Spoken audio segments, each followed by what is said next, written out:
Okay, so this one, 65-inch TV flush mount above a stone fireplace.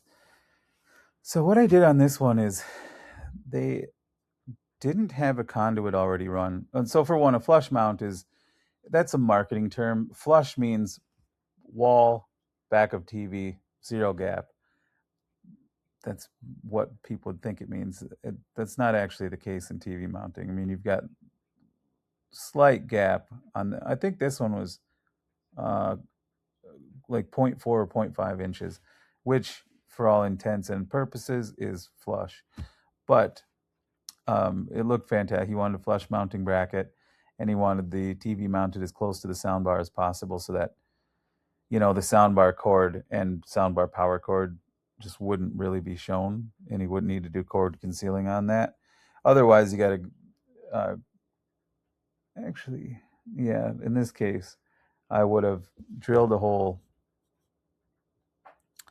right here, right?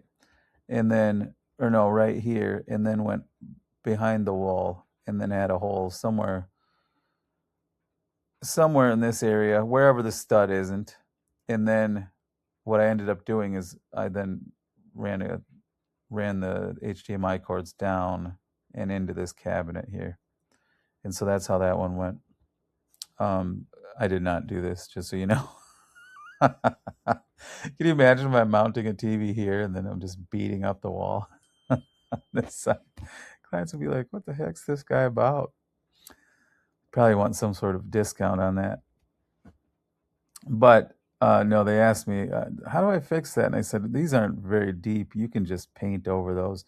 They had just gotten the house, and then the clients who had it before just hadn't fixed that stuff or didn't know how, so no big deal. But yeah, this one was pretty cut and dry.